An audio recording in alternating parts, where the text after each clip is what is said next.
Bismillahirrahmanirrahim. Assalamualaikum warahmatullahi wabarakatuh. Innal hamdalillah nahmaduhu wa nasta'inuhu wa nastaghfiruh wa na'udzu billahi min shururi anfusina wa min sayyiati a'malina. May yahdihillahu fala mudilla lahu wa may yudlil fala hadiya lahu. Asyhadu an la ilaha illallah wahdahu la syarika lahu wa asyhadu anna Muhammadan 'abduhu wa rasuluh. Allahumma salli wa sallim wa barik wa an'im ala abdika wa rasulika Muhammad wa ala alihi wa sahbihi wa man ihtada bihadihi wa qatafa atharahu ila yaumiddin, amma ba'd. Bapak dan Ibu kaum muslimin dan muslimat yang dirahmati oleh Allah Subhanahu wa taala, alhamdulillah dengan limpah nikmat dan taufik dari Allah Subhanahu wa taala kita bisa melanjutkan kajian kita setelah libur 2 bulan. Kita bisa melanjutkan kembali kajian kita bersama pelajaran Al-Qawaid Al-Fiqhiyah. Dan kaidah fikih yang akan kita pelajari pada kesempatan malam hari ini adalah kaidah yang ke-6. Dan ini adalah kaidah besar yang terakhir. Jumhurul ulama menyebutkan bahwasanya kaidah besar fikih itu ada 5, yaitu yang sudah kita pelajari sebelum-sebelumnya. Yang pertama adalah innamal a'malu binniyat, amalan itu tergantung pada niat. Yang kedua adalah al-yaqinu la yazulu bisyak, keyakinan itu tidak hilang dengan keraguan-raguan. Yang ketiga adalah ad-dararu yuzal, mara bahaya disingkirkan. Yang keempat adalah al-masyaqqatu tajlibut taisir, kesusahan membawa kemudahan. Dan yang kelima adalah al-'adah muhakkamah, adat kebiasaan itu bisa menjadi rujukan hukum. Ini 5 kaidah besar ya, menurut jumhurul ulama. Nah, sebagian kecil ulama memasukkan kaidah yang ke-6 yang akan kita pelajari ini ke dalam kaidah besar juga, sehingga dengan demikian ada 6 kaidah besar. Versinya minoritas ulama ya, kalau versinya mayoritas ulama, kaidah besar fikih itu ada 5. Emangnya kenapa dibedakan ada kaidah besar, ada kaidah kecil? Dulu di awal pelajaran sudah saya sebutkan. Kaidah besar maknanya adalah ya, cakupannya besar. Jadi banyak sekali permasalahan-permasalahan fikih yang masuk ke dalam kaidah-kaidah tersebut. Ya, karena kaidah yang ke-6 ini juga bisa dibilang banyak, maka sebagian ulama memasukkannya ke dalam kaidah besar. Nah, itu maksud daripada mereka membagi kaidah menjadi kaidah besar dan kaidah kecil. Adapun kaidah kecil yang nanti akan dibahas setelah kaidah besar, ya cakupannya kecil. Jadi permasalahan-permasalahan fikih yang masuk ke dalam kaidah itu ya tidak sebanyak kaidah besar yang 5 tersebut atau kaidah besar yang 6 tersebut. Baik, bunyinya adalah i'malul kalam aula min ihmalihi. I'malul kalam aula min ihmalihi. Apa? Sekali lagi apa? Diulang. I'malul kalam aula min ihmalihi. Memfungsikan ucapan lebih baik daripada tidak memfungsikannya. Memperhitungkan ucapan lebih baik daripada mengabaikannya. Apa maksudnya? Maksud kaidah ini adalah ucapan Allah Subhanahu wa taala ataupun ucapan Rasulnya Sallallahu Alaihi Wasallam dan juga ucapan manusia pada umumnya sebisa mungkin kita perhitungkan. Kalau bisa kita tafsirkan dengan makna hakiki, ya kita tafsirkan dengan makna hakiki. Kalau tidak bisa kita tafsirkan dengan makna yang hakiki, maka kita tafsirkan ke makna majazi. Artinya kita tidak membuang begitu saja, tidak menganggapnya sebagai omong kosong. tidak menganggapnya sebagai omong kosong. Diartikan, oh maksudnya begini, nah, oh maksudnya begini. Jadi kita bawa, kita perhitungkan, tidak kita anggap sebagai omong kosong. Itulah yang dimaksud dengan memfungsikan ucapan. Dan sebisa mungkin kita bawa kepada makna hakiki dulu. Sebisa mungkin kita bawa kepada makna hakiki terlebih dahulu. Baru kalau makna hakiki tidak bisa, ke makna majazi. Nah, makna hakiki itu apa?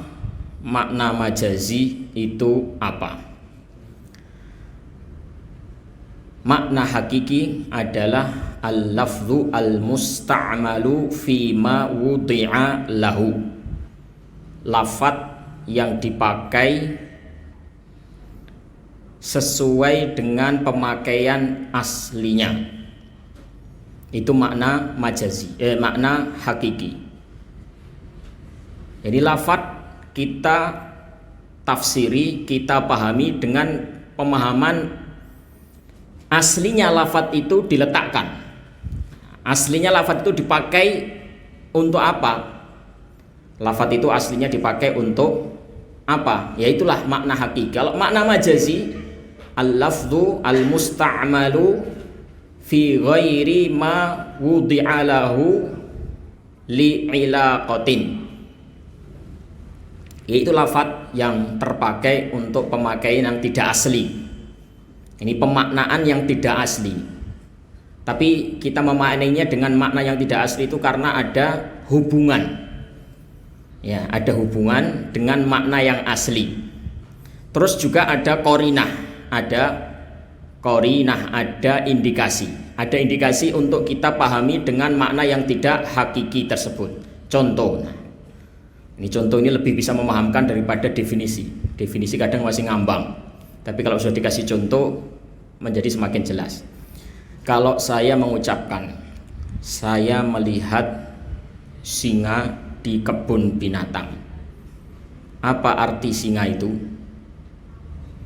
Ya singa, hewan buas, bertaring, memangsa. Itulah yang dimaksud dengan singa. Itu namanya makna hakiki. Makna hakiki ya makna yang asli. Singa itu ya hewan buas yang kita kenal semuanya itu makna asli. Nah, kalau saya mengucapkan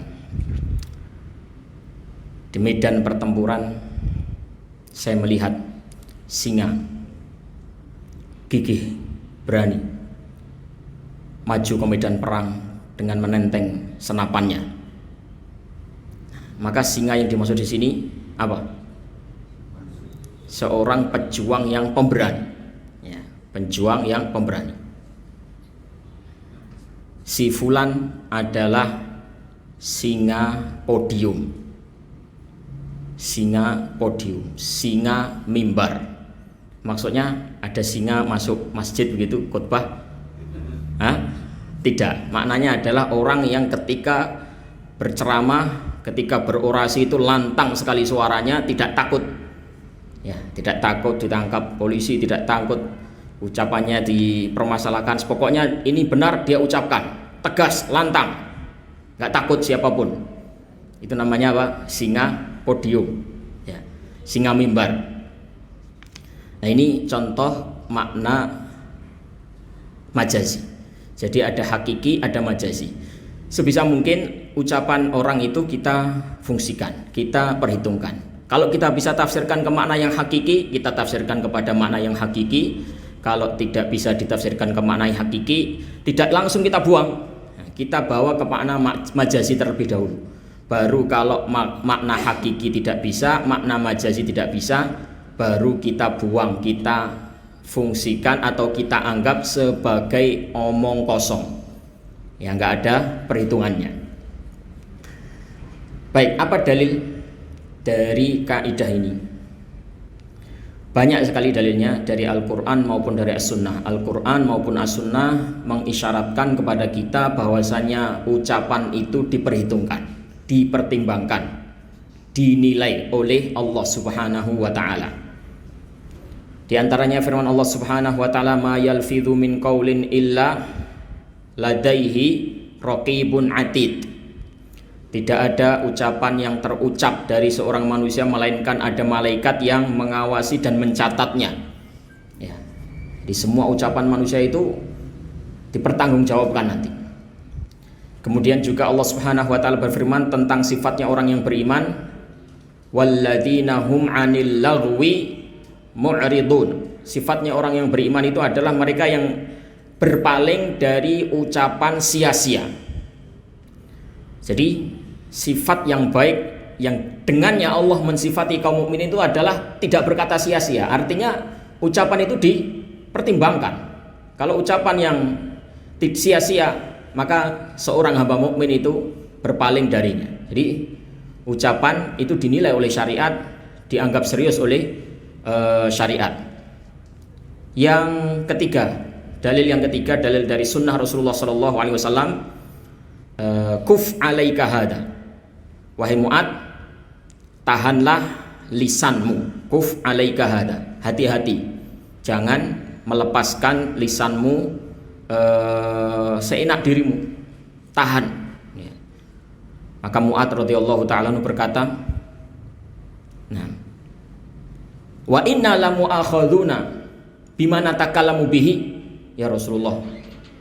Seperti apa sih ya ucapan itu, efeknya? Masa kita diadab, disiksa gara-gara ucapan saja? Masa ucapan kok sampai membuat kita diadab? Rasulullah mengatakan, thaqilat ka ummuk, ibumu kehilangan dirimu hai Mu'ad. Wa hal yukabbun nasu fi nari jahannam ala wujuhim aw ala manakhirihim illa hasaidu alsinatihim. Bukankah orang itu tersungkur ke dalam neraka tidak lain karena hasil ucapannya? Bukankah manusia itu tersungkur ke dalam neraka? Banyak di antara manusia yang tersungkur ke dalam neraka tidak lain dan tidak bukan karena akibat ucapannya. Waalaikumsalam warahmatullahi. Jadi ini semuanya menunjukkan kepada kita bahwasanya ucapan itu sangat diperhitungkan, ucapan itu sangat dipertimbangkan. Baik. Berikutnya yang perlu untuk kita ketahui adalah syarat-syarat yang berkaitan dengan dengan orang yang berbicara, dengan pemilik ucapan.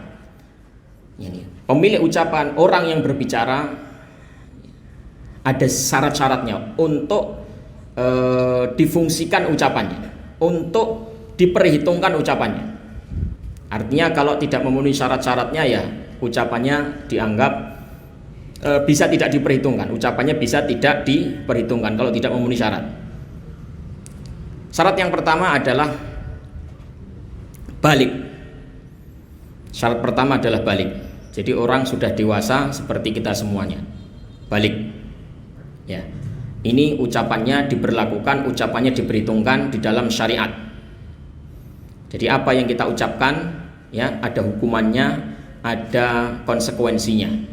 Baik konsekuensinya baik, buruk konsekuensinya buruk. Baik konsekuensi akhirat maupun konsekuensi dunia jika memang ada. Ya, atau konsekuensi dunia jika memang ada. Yang kedua adalah berakal. Ya seperti kita semua yang ada di sini berakal. Nah, lawannya berakal adalah tidak berakal alias gila.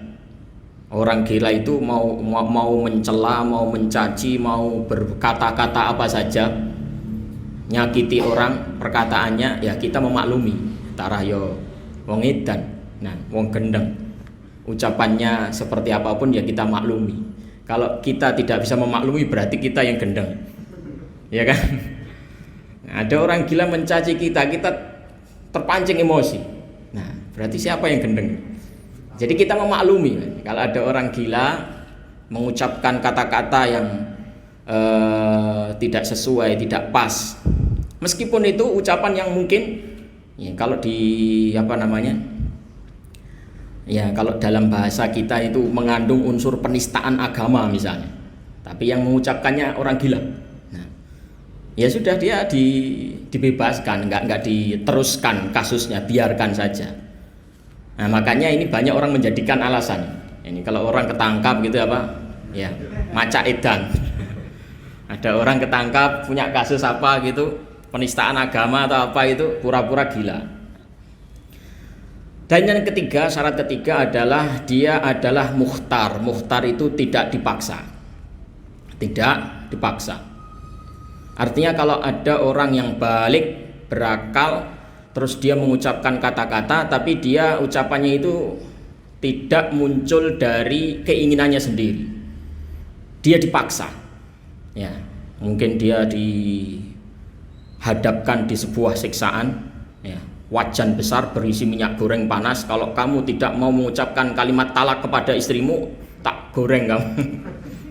Nah, terus akhirnya ya dia terpaksa mengucapkan itu, maka ucapannya itu tidak difungsikan. Walaupun dia mengucapkan kepada istrinya, "Dek, kamu saya talak," maka tidak jatuh karena dia apa? Terpaksa mengucapkan kata-kata itu.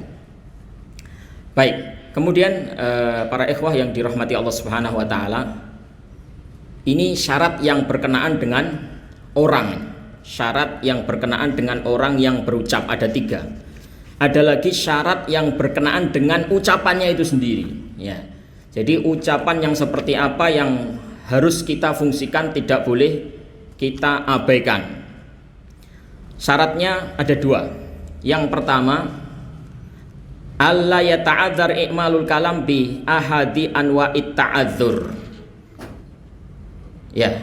Jadi ucapan dia itu tidak ada halangan bagi kita untuk memfungsikannya, untuk mempertimbangkannya. Kalau dia mau dipertimbangkan, mau ditafsiri, mau diterapkan konsekuensinya tidak bisa, diterapkan ke makna hakiki tidak bisa, diterapkan ke makna majazi juga tidak bisa, ya sudah, dia diabaikan. Nah, jadi pertama apa? Ditafsirkan ke makna hakiki dulu. Nggak bisa, ya sudah kita cari makna majazinya. Nggak bisa lagi, ya sudah kita buang, kita jadikan dia sebagai omong kosong. Contohnya, ada orang berkata, "Demi Allah, saya tidak akan makan uang haram ini." Bisakah ditafsirkan ke makna hakiki? Bisa apa enggak? Makna hakiki, saya tidak akan makan uang ini. Kayaknya tidak masuk akal. Ada orang makan uang kertas itu, gambar Soekarno-Hatta itu dimakan langsung. Nah, itu contoh ditafsiri ke makna hakiki nggak bisa. Nah, maka ditafsiri ke makna majazi. Konsekuensinya, kalau dia duit yang sudah dia sumpahi, "Demi Allah saya nggak akan makan uang haram ini." Nah, ternyata uang haram ini dibelikan bakso, semangkok bakso, dan dia ikut makan. Maka dia melanggar sumpah apa enggak? Melanggar. Nah, itu contoh menerapkan kalimat. Nah, tapi tidak bisa ditafsiri hakiki, maka dibelokkan kepada makna majazi. Nah, ini masih hakiki masih bisa, hakiki nggak bisa, majazi masih bisa, majazi masih bisa.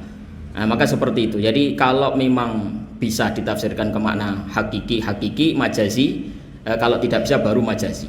Contoh lagi, ada orang yang berkata kepada orang lain, ada orang umurnya 30, nah kemudian dia berkata, mengklaim bahwasanya orang lain yang usianya 25 adalah anaknya.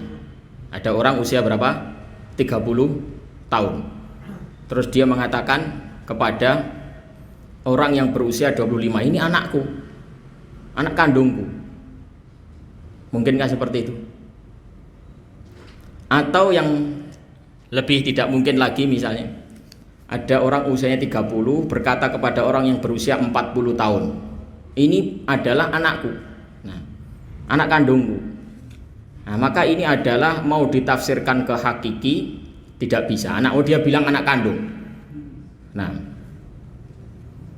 maka dia tidak difungsikan karena ditafsiri ke hakiki nggak bisa, ditafsiri ke majazi nggak bisa. Baik, ini contoh di mana ucapan tidak bisa difungsikan, ta'adzur, ya, ada halangan bagi kita untuk memfungsikannya. Yang kedua, jika kalimat itu memiliki makna double, apa bahasa Indonesianya? Bisa ditafsiri begini, bisa ditafsiri begitu. Jadi memang memiliki dua makna atau lebih, memiliki dua makna atau lebih. Nah, kalau ada kata memiliki dua makna atau lebih, itu masih kita usahakan, Pak. Kira-kira orang yang berkata ini memaksudkan makna yang mana, itu masih kita usahakan. Nah, kalau bisa dipilih salah satu, kayaknya yang dimaksud makna yang ini, makna A, ya sudah, kita terapkan makna A dengan indikasi-indikasi yang ada. Kalau tidak ada, ini antara makna A dan makna yang B sama saja, nggak ada korinah, nggak ada indikasi, maka itu diabaikan. Contohnya apa? Ucapan atau kalimat dalam bahasa Indonesia bisa diartikan A, bisa diartikan B. Apa? Ipar. Ipar itu makna pertama adike bojone, makna yang kedua bojone adike. Ya, Pak. Adik ipar. Adik ipar itu kan bisa dimaknai apa? Bojone adike atau adike bojone. Nggih napa mboten? Adik ipar. Ipar saya, adik ipar saya. Bisa bermaksud adiknya istri saya. Bisa bermaksud istrinya adik saya. Ya apa enggak? Paham apa enggak? Kok kayaknya belum. Adiknya istri antum, apa namanya? Ipar. Adiknya istri antum. Nah, kalau istrinya adik antum, nah ipar juga, sama-sama iparnya. Ya. Kalau orang punya dua-duanya, dia punya adiknya istri, dia punya istrinya adik. Nah, dia punya dua-duanya. Terus dia mengucapkan suatu kalimat, ya, menyebut ipar begitu. Gak jelas yang dimaksud yang mana. Kalau memang ada korinah indikasi, nggak apa-apa, kita tafsirkan ke salah satu dari dua itu. Tapi kalau nggak dicari-cari indikasinya, nggak ada yang dimaksud ini yang mana ya? Yang dimaksud dia itu cuma satu. Kalau nggak si adiknya istri, ya istrinya adik. Tapi nggak jelas makna dia yang mana. Misalnya dia memberikan persaksian, ya, menjelang kematian, dia bersaksi bahwasanya, ini misalnya lah, dia memberikan persaksian yang melakukan kejahatan itu, yang melakukan pembunuhan adalah, ya, ipar saya. Nah, iparnya ada dua. Habis itu dia mati. Nah, nggak bisa diusut. Kira-kira mana ipar yang mana ya? Ipar adiknya bojone apa bojone adik? Nah, itu contohnya. Nah, maka ditempuh jalan yang lain. Ketika persaksian ini ucapannya tidak bisa dimaknai, nah mau diartikan ini bisa, diartikan itu juga bisa, tapi nggak jelas yang mana yang diinginkan. Jadinya kan membingungkan. Maka ditempuh jalur yang lain. Baik, berikutnya syarat yang berkenaan dengan kondisi orang ketika berbicara. Kalau syarat pertama tadi apa? Syarat kaitannya dengan orang yang berbicara. Kalau kedua, syarat yang berkaitan dengan pembicaraan, ucapan, kata-katanya. Kalau ini adalah kondisi keadaan di saat diucapkannya perkataan itu. Pertama, ucapan itu diniatkan untuk benar-benar diucapkan, ada tujuan yang hendak dia capai dari ucapan itu. Loh, memangnya ada orang berucap, berkata tapi dia tidak punya tujuan? Ada emangnya? Ada. Bahasa Arabnya lagwun, abath, bahasa kita iseng. Nah, ini dia berucap, berkata, tapi dia itu nggak punya tujuan sebenarnya, ya iseng saja. Nah, jadi syarat pertama untuk difungsikan ucapan seorang, ucapannya itu tidak iseng. Kedua, dia berbicara itu pada momen yang serius. Ada orang berbicara misalnya direkam seperti ini, didengarkan orang banyak, disiarkan di televisi, seluruh rakyat Indonesia mendengarkan. Nah, itu tentunya momen yang serius, berbeda dengan ketika dia ngobrol dengan seseorang jagongan di gerdu, jagongan di masjid. Nah, kan beda ya momennya. Nah, yang ketiga, dia mengucapkan kata-kata itu dengan lafadz ucapan yang singkat, padat, tepat pada intinya. Lawannya adalah ngelantur. Lawannya adalah ngelantur. Ada orang itu ketika berucap itu pada intinya saja. Nah, terus mungkin dilanjutkan dengan lanturan. Contohnya. Seperti saya ceramah di sini. Saya membawakan kaidah, membawakan dalil, membawakan contoh-contoh. Nah, itu inti. Mungkin terkadang saya memberikan penjelasan isinya guyonan, ada candaan dikit, ya.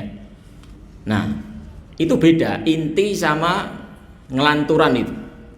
Nah, kalau saya insya Allah nggak banyak, tapi mungkin ada model dai mubalik yang seperti itu. Jadi intinya itu kalau disampaikan mungkin cuma 15 menit selesai. Nah, yang panjang itu apa? Guyon. Nah. Baik, yang keempat, dia benar-benar memilih kalimat itu. Jadi kalimat itu bukan keceplosan. Bukan kalimat keceplosan atau kepeleset lidah. Ada orang berbicara lidahnya terpeleset. Ya, dia tidak memaksudkan itu, tapi terpeleset lidahnya. Jadi syaratnya benar-benar ucapan itu adalah ucapan yang benar-benar dia maksudkan, kata-katanya benar-benar dia pilih. Nah, baik. Sekedar contoh, yakni contoh ini sekaligus akan menjelaskan 4 syarat ini sekaligus. Ini kalau antum belum jelas syaratnya 4 tadi, dengan contoh ini mungkin akan menjadi jelas. Saya ulangi tadi apa? Tidak iseng. Momennya juga momen yang sedang serius.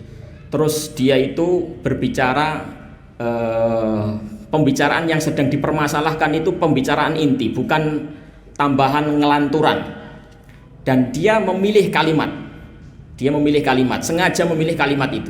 Contohnya, dulu mungkin kita masih ingat ada tokoh agama yang mengatakan bahwasanya Nabi Muhammad SAW itu tidak benar kalau dijamin masuk surga. Tidak benar kalau Rasulullah itu dijamin masuk surga. Ada yang pernah ya mendengarkan kalimat seperti itu.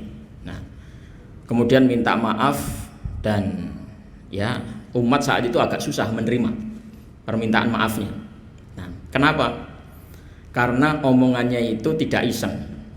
Wong dia ditanyanya itu di sebuah acara televisi. Mungkin kalau dia ngobrol dengan anaknya di meja makan di rumahnya mungkin beda lagi ya. Ini di televisi ya. Terus ini adalah pembicaraan inti. Dia ditanya dan jawabannya itu singkat, padat, jelas. Jadi bukan guyonan, bukan lanturan. Dan kalimatnya itu benar-benar dia pilih. Jadi bukan keceplosan, karena beliaunya waktu itu mengatakan, saya ulangi sekali lagi ya, tidak benar kalau Rasulullah dikatakan sudah dijamin masuk surga. Sekali lagi saya ulangi, tidak benar. Nah, ini kalimat diulang, ditegaskan. Nah, itu kan susah untuk dipahami bahwasannya dia sedang keceplosan, ya kan? Masa seperti itu keceplosan? Wong sudah jelas-jelas mengatakan, sekali lagi saya ulang, ya, tidak benar kalau Rasulullah dijamin masuk surga. Nah, setelah itu orang mau menerima uzurnya itu agak berat, ya, karena apa? Kalimat itu benar-benar dipilih. Nah, ada lagi yang tokoh juga yang mengatakan bahwasanya jenggot itu mengurangi kecerdasan seseorang. Nah, itu kalau kita cermati itu juga tidak iseng. Dan momen yang dia pilih itu adalah momen serius. Dia tidak sedang ngobrol di hadapan keluarganya, di dalam rumahnya, nah, tapi dia di media, didengar oleh orang banyak. Nah, dan yang paling jelas lagi, kalimat itu benar-benar dia pilih. Nah, jadi bukan keceplosan. Nah, karena sebelum mengucapkan itu dia memberikan mukaddimah. Nah, dan ini yang lebih penting ya, perhatikan. Ini yang lebih penting lagi. Nah, semakin panjang semakin goblok. Nah, sebelum dia ngomong itu dia itu sudah jalbul intibah, menarik perhatian orang, membuat orang itu apa? Memusatkan perhatian kepada dia dulu. Ya. Perhatikan ini penting ini. Perhatikan. Nah, ada itunya masalahnya. Ini kan nggak mungkin keceplosan. Nah, perhatikan. Ini yang lebih penting. Semakin panjang, semakin goblok. Nah, sekali lagi, diulangi lagi. Jadi ini contoh ucapan itu adalah ucapan yang benar-benar dia pilih, bukan keceplosan. Benar-benar dipilih, tidak keceplosan. Dan momen dia mengucapkan itu bukan momen main-main, ya. Sedang didengarkan oleh orang banyak, orang-orang siap untuk mencatatnya, untuk mendengarkannya. Nah, dan itu kalimat singkat, bukan kalimat lanturan begitu ya, bukan kalimat hasil lanturan. Ini misalnya gini, ada orang ngaji 2 jam, di jam-jam akhir itu sudah, nah, omongannya itu sudah belepotan. Kalau di awal-awal mungkin masih tertata karena masih pada inti permasalahan, tapi kalau sudah di jam-jam terakhir mungkin sudah buyar konsentrasinya. Nah, pendengarnya juga sudah mulai malas mendengarkannya. Nah, akhirnya dia mengucapkan sesuatu yang mungkin di luar tema atau ucapan-ucapan yang tidak terlalu dia pikirkan. Nah, itu contoh kalimat-kalimat yang tidak diperhitungkan. Nah, kalau memenuhi 4 syarat yang tadi saya sebutkan, maka itu diperhitungkan. Baik, sekarang kita masuk ke tatbik, masuk ke pengamalan kaidah ini.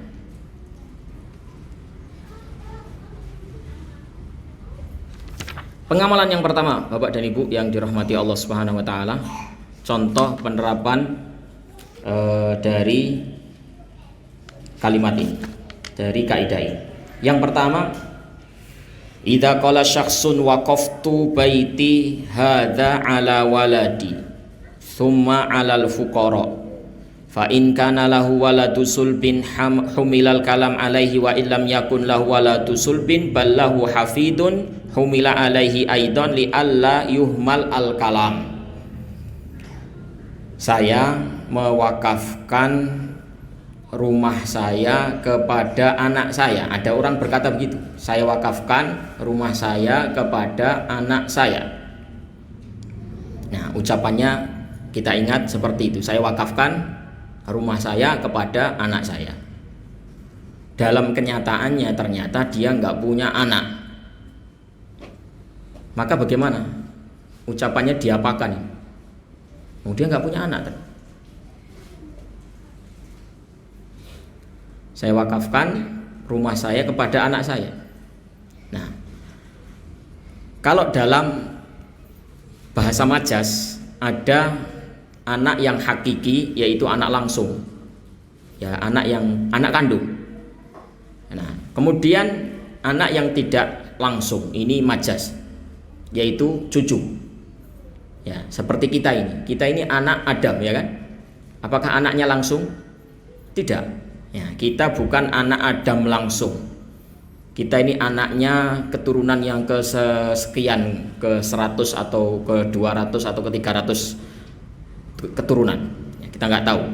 Yang jelas bukan anak langsung. Allah Subhanahu wa taala dalam Al-Qur'an sering memanggil manusia yang ada sekarang, yang ada sejak zaman dulu, di zaman Nabi kita Muhammad, ya Bani Adam, wahai anak Adam, wahai anak Adam. Padahal itu bukan anak langsung. Nah, itu namanya anak majas. Nah, jika ada orang berwasiat seperti tadi dan dalam kenyataannya ternyata dia nggak punya anak, maka ucapannya itu jangan langsung dibuang, jangan dianggap sebagai omong kosong. Kita cari makna yang lain yang bisa kita bawa. Oh, ternyata dia punya cucu, ya sudah, ucapan dia itu kita terapkan pada cucunya. Nah, itu tadi. Jadi makna kaidah sudah kita jelaskan. Sebisa mungkin ucapan orang itu difungsikan. Kalau bisa diartikan hakiki, alhamdulillah hakiki. Kalau tidak bisa diartikan secara hakiki, maka tetap kita fungsikan, kita cari makna majazinya. Nah, kalau hakiki nggak bisa, majazi nggak bisa, baru kita buang. Dianggap omong ngelantur, dianggap ya omong kosong. Baik, itu contoh yang pertama. Contoh yang kedua, lau halafa syakhsun alla ya'kula min hadhin nakhla fa akala min thamariha fa innahu yahnath. Seandainya ada orang berkata, saya tidak akan makan kurma ini. Nakhlah itu pohon kurma. Saya tidak akan makan pohon kurma ini. Ada nggak orang makan pohon kurma? Nggak ada. Tapi kalau dalam bahasa Arab itu ada majaznya. Makan buahnya. Makan buahnya. Kalau dalam bahasa kita nggak ada ya. Bahasa kita nggak ada. Nah, atau ada yang bisa ngasih contoh kalimat yang mirip seperti ini? Selain yang saya contohkan tadi. Kalau saya tadi nyontohkan uang. Bisa jadi orang berkata, misalnya orang nggak ridho misalnya, itu bukan tanah saya. Nah, itu bukan tanah keluarga kita. Kamu jangan menanam pohon di situ. Tetap ngeyel, tetap ditanam. Sudahlah kalau memang seperti itu, demi Allah saya nggak akan makan pohon itu. Maksudnya apa? Makan buah dari pohon itu. Diartikan hakiki nggak bisa, nggak mungkin orang makan pohon. Nah, maka ya kita artikan makna majazi, yaitu apa? Buah dari pohon itu.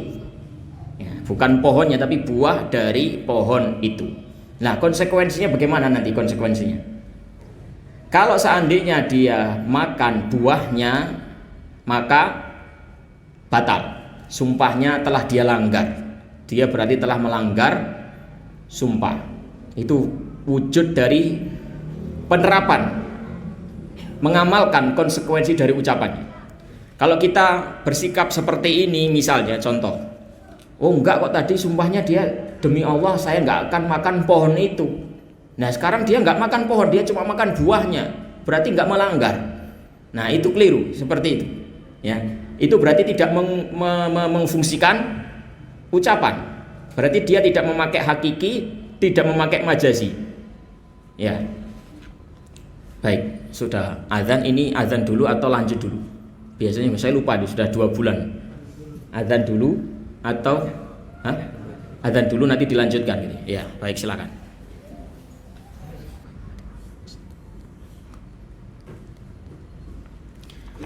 Baik, contoh yang berikutnya. Jika ada orang yang menikahkan orang lain, dalam lafaz ijab qabulnya dia berkata, saya nikahkan kamu dengan Fatimah, maka ini tidak sah. Nah, Fatimah itu ada Fatimah Az-Zahra, ada Fatimah Nur Hayati, ada Fatimah Nur Rahmah, ada Fatimah lain lagi. Fatimah yang mana? Nah, maka harus diperjelas, karena dengan mengucapkan Fatimah saja itu nggak bisa dipahami. Hakiki apa? Fatimah yang hakiki itu apa? Fatimah yang majazi itu apa? Fatimah itu banyak. Nah, jadi harus diperjelas Fatimah yang mana. Ada lagi contoh yang lain, saya nikahkan kamu dengan anak saya misalnya. Padahal anak dia itu yang perempuan banyak, ada 5 anak perempuan. Kalau seandainya anak perempuan dia itu cuma satu-satunya yaitu, nggak ada lagi. Nah, dia bisa menyebutkan begitu, saya nikahkan kamu dengan anak saya. Tapi kalau anaknya perempuan 5, belum menikah semuanya, Nah, terus dia mengatakan saya nikahkan kamu dengan anak saya. Ini nggak sah nikahnya. Karena mau ditafsirkan ke makna hakiki nggak bisa, majazi nggak bisa. Jadi makna mustarok. Ya, makna mustarok. Makna yang bisa diartikan begini, bisa diartikan begitu. Dan tidak ada indikasi. Ya. Yang dimaksud yang mana itu tidak jelas. Nah, maka ini untuk masalah pernikahan itu lebih diketati. Nah, lebih diketati, yakni orang harus mengucapkan itu secara gamblang. Ini anak yang mana terlebih dahulu, ya, anak yang mana dulu. Baik. Lau qala syakhsun, contoh berikutnya, lau qala syakhsun faqidir rijlaini la adau qadamayya fi hadzal makan. Kalau ada orang buntung nggak punya kaki, ada orang buntung nggak punya kaki, terus dia berkata, demi Allah, mulai sekarang saya tidak akan menginjakkan kaki saya di tempat ini. Dia nggak punya kaki. Nah, dia mengatakan apa? Demi Allah, mulai sekarang saya tidak akan menginjakkan kaki saya di tempat ini. Terus besok dia tuh datang masuk pakai kursi roda itu. Ya kan dia nggak menginjakkan kaki. Nah, apakah dia batal sumpahnya? Dia melanggar sumpahnya? Melanggar. Hah? Terperinci bagaimana? Rinciannya bagaimana? Ya. Dia kalau mau ditafsirkan ke hakiki nggak bisa. Ucapan dia itu kalau ditafsirkan ke hakiki nggak bisa. Saya tidak akan menginjakkan kaki saya. Dia nggak punya kaki. Nggak akan mungkin dia menginjakkan. Nggak bisa ditafsiri ke makna yang hakiki. Maka kita tidak langsung membuang kalimat ini. Kita cari dulu makna lain yang bisa dibawa, bisa dipahami. Yaitu apa? Makna majazi apa? Menginjakkan kaki, makna majazinya apa? Hah? Masuk ke suatu ruangan. Ya. Jadi kalau dia masuk ke ruangan itu, ya pakai kursi roda, tidak menginjakkan kaki dia, maka dia batal. Dia telah melanggar sumpahnya. Ini salah satu wujud penerapan memfungsikan ucapan dia. Ya, memfungsikan ucapan dia. Berikutnya, jika ada seorang yang berkata kepada karyawannya atau pekerja tukang mengembalakan kambing misalnya, a'ti fulanan roksan min gonami u'tiyasyatan kamilah li ta'adzuril makna al-haqiqi. Jika ada orang berkata kepada pekerjanya, dia punya kambing banyak, dia pesan kepada salah seorang pegawainya, tolong berikan fulan satu kepala kambing, maka itu dimaknai, diartikan diberi kambing utuh, bukan kepalanya saja, semua kambing utuh. Karena dalam bahasa Arab, nah itu nggak bisa ditafsiri, nggak bisa dimaknai, nah dengan makna yang hakiki. Nah, jadi nggak mungkin orang ngasih satu kepala kambing. Ya, umumnya kalau orang bicara satu kepala kambing itu adalah kambing semuanya. Ini versi Arab. Siapa yang tahu versi Indonesianya? Satu ekor kambing. Kalau dalam versi Indonesia begitu. Nah, tolong berikan fulan satu ekor kambing.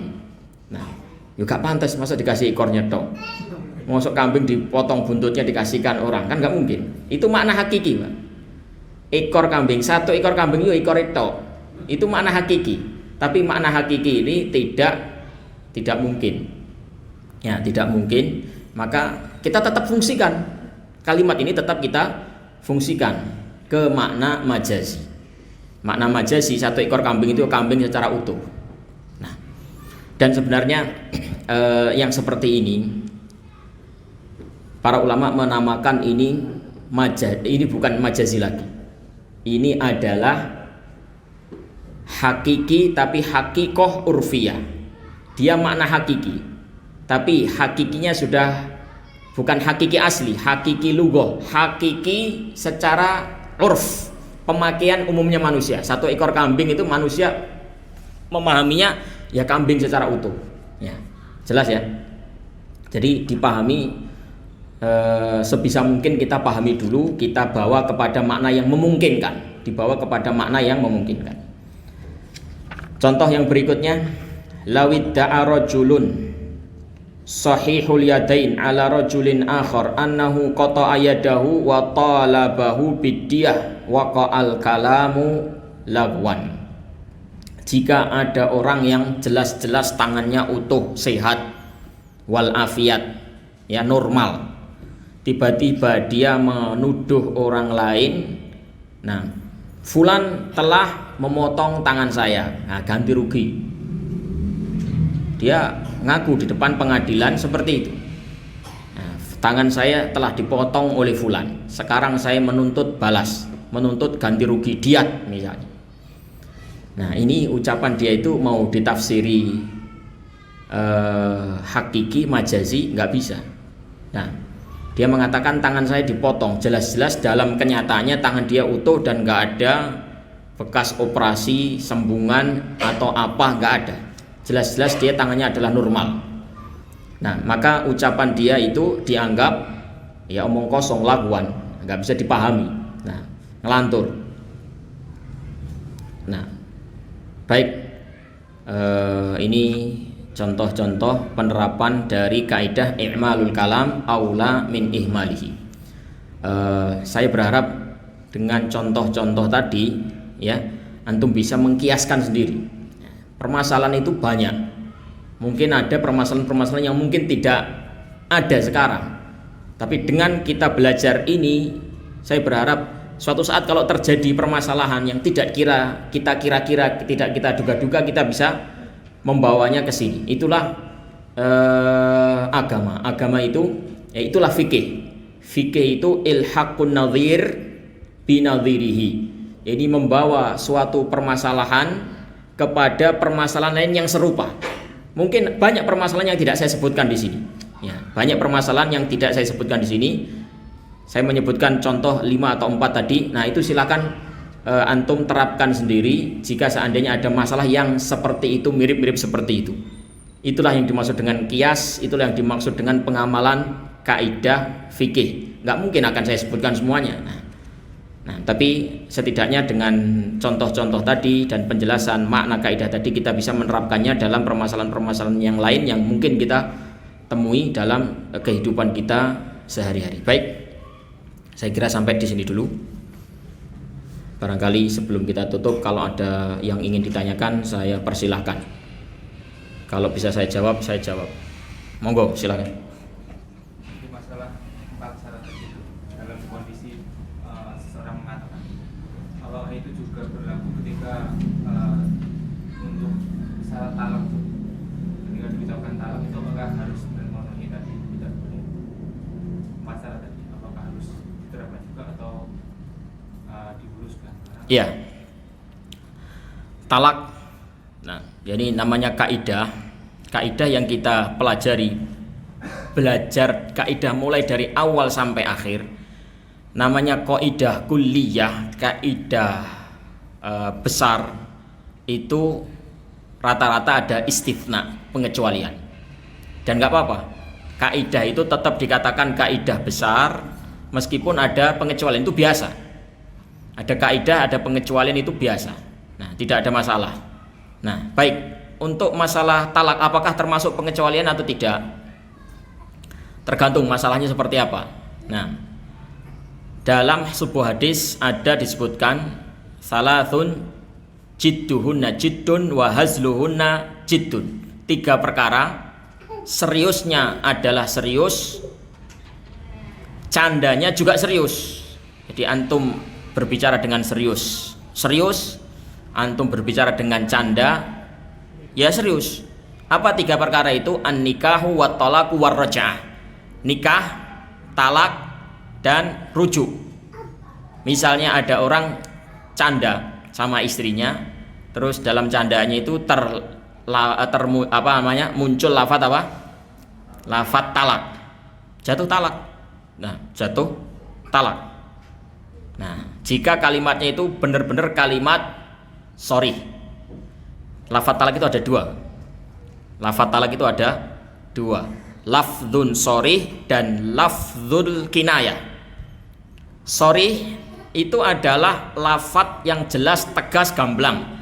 Tidak mungkin ditafsiri dengan makna selain talak. Ya maknanya ya talak. Nggak mungkin ditafsiri yang lain. Apa lafadz yang termasuk lafadz sharih, lafadz yang gamblang tegas ini? Ya lafadz talak itu sendiri. Kalau dalam bahasa Indonesia cerai. Kalau ada suami berkata talak atau suami berkata cerai, dia mau serius atau dia mau bercanda, jatuh. Ya, ini lafadz sharih. Ada lagi lafadz kinayah. Lafadz kinayah itu lafadz yang tidak gamblang, tidak jelas, tidak tegas. Dia ditafsiri talak. Bisa ditafsiri yang lain juga bisa. Misal, Dik, pulanglah kamu ke rumah orang tuamu. Pulanglah kamu ke rumah orang tuamu. Ditafsir talak bisa? Bisa. Bukan talak juga bisa. Mumpung liburan, Dik, ini liburan, barangkali kamu pengen berlibur, silakan. Kan bisa aja seperti itu. Nah, ini lafadz tidak tegas. Ini lafadz kinayah namanya. Nah, contoh lain lagi apa? Saya lepaskan ikatan. Nah, saya lepaskan ikatan. Nah, bisa diartikan talak. Ini ikatan pernikahan saya lepas, sudah nggak ada ikatan lagi. Tidak ada sesuatu yang mengikat dirimu. Nah, semenjak hari bisa diartikan talak. Diartikan selain talak juga bisa. Nah, misalnya istri Anda keserimpet benang atau keserimpet ya tali begitu, Anda lepaskan. Saya lepaskan ikatanmu, Dik. Nah, bisa kan maknanya talak, bisa, tidak talak juga bisa. Nah, itu namanya lafdzul kinayah. Lafdzul kinayah itu tergantung niat. Kalau niatnya talak, jatuh talak. Kalau niatnya bukan talak, ya tidak jatuh. Tidak jatuh talak.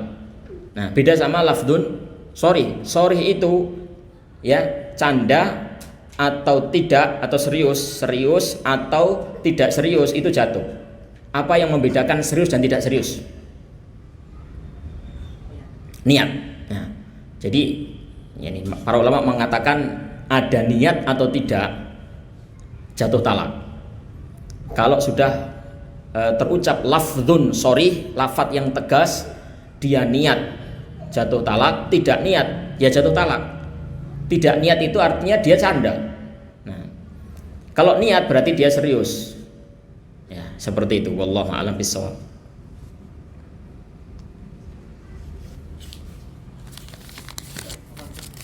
Ya, silakan.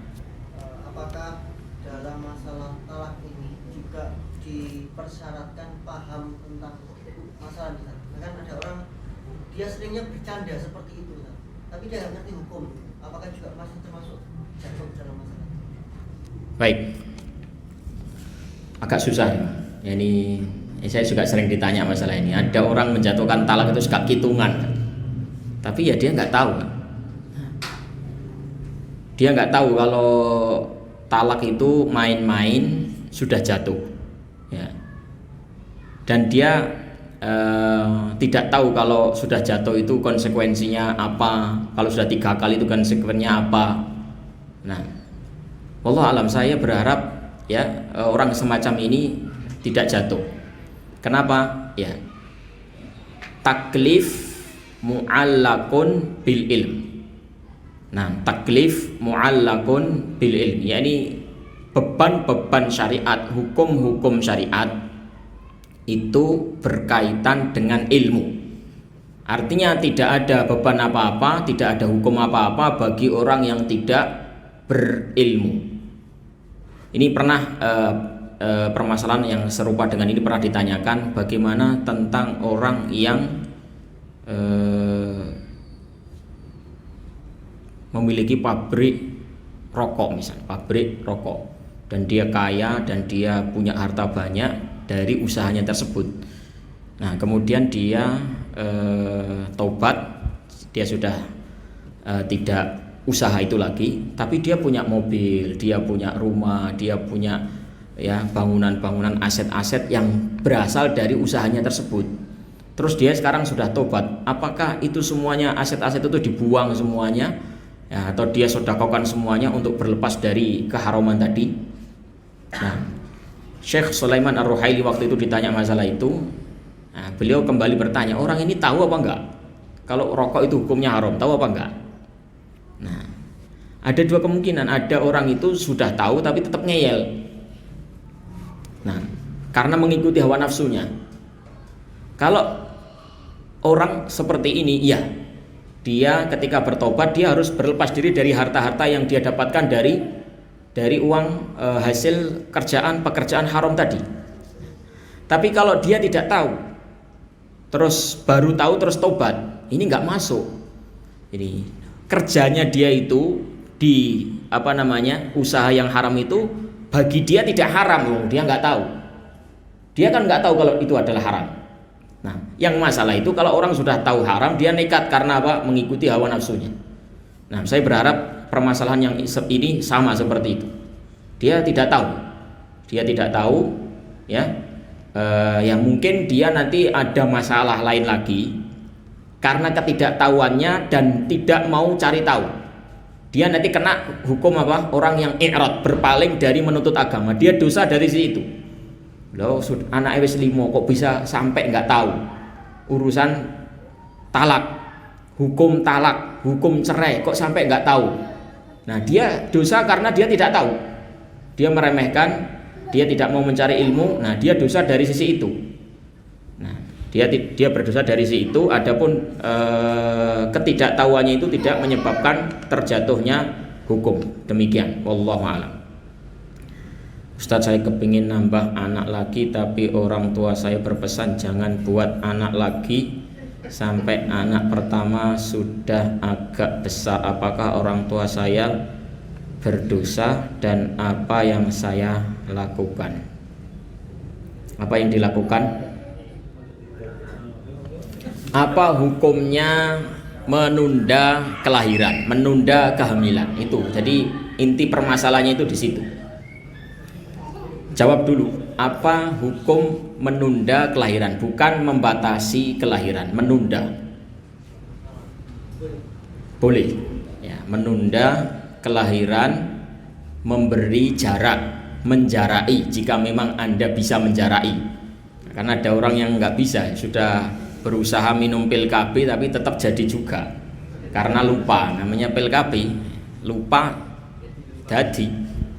Nah, bukan pilkada, jadi lupa jadi. Nah, boleh Pak. Nah, boleh menunda atau membatasi jarak kelahiran. Nah, jadi jika memang seperti itu, wallahu alam, saya berharap mudah-mudahan orang tua Anda tidak berdosa. Nah, kecuali kalau ada unsur-unsur lain. Nah, mungkin unsur-unsur lain itu apa? Suudzon kepada Allah Subhanahu wa taala, masalah rezeki misalnya. Nah, orang kan beda-beda ya. Yani membatasi kelahiran itu beda-beda. Memang ada orang yang takut masalah rezeki, mengkhawatirkan masalah rezeki. Nah, dia takut nggak bisa ngasih makan. Dia tidak percaya kepada Allah Subhanahu wa taala yang telah menjamin rezeki. Nah, kalau seperti itu, ya itu adalah sebuah kesalahan. Nah, tapi orang mungkin dia itu rata-rata apa? Nggak mau ribet gitu aja, masih repot, capek. Nah, insya Allah kalau seperti itu tidak ada masalah. Nah, demikian. Kalau khilaful aula mungkin iya, khilaful aula, menyelisihi sesuatu yang lebih utama, yaitu untuk memperbanyak anak. Nah, tapi dikatakan haram, tidak boleh, nggak bisa langsung. Ya, tergantung dia tujuannya apa, dia menunda itu tujuannya apa, karena memang orang beda-beda. Ada mungkin ingin menyempurnakan persusuan, ya kan, persusuan dalam Al-Quran itu kan dua tahun utuh. Nah, mungkin si istri ini kalau sambil menyusui, hamil, susunya nggak bisa keluar. Nah, dengan pertimbangan itu dia ingin punya anak nanti kalau sudah selesai persusuan, mungkin seperti itu. Nah, ada lagi mungkin orang malas punya anak, dia nggak masalah rezeki, nggak takut. Nah, bukan masalah rezeki, mungkin dia ini aja, dia nggak sabar sama anak kecil, atau mungkin dia nggak ada yang bantu, suaminya sering keluar, dia belum siap, kondisi fisik dia lemah. Nah, ini tentunya nggak bisa disamakan. Ya, tidak bisa disamakan dengan orang yang menunda anak karena masalah ekonomi tadi. Nah, dia tidak takut masalah ekonomi, cuma dia belum siap aja, masih capek. Nah, jahitan yang kemarin itu belum sembuh mungkin. Baik. Seperti ini tidak bisa dipukul rata ya. Hukum orang yang menunda pernikahan itu tidak bisa dipukul rata. Yang saya tahu dari para ulama itu menghentikan kelahiran. Tahdidun nasl. Bukan tanzimun nasl. Tahdidun nasl itu menghentikan kelahiran. Dia nggak pengen punya anak untuk selamanya.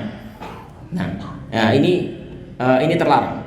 Adapun tanzimun nasl maka itu boleh, asalkan yang melatar belakangi bukan masalah takut rizki. Kalau yang masalah lain nggak apa-apa.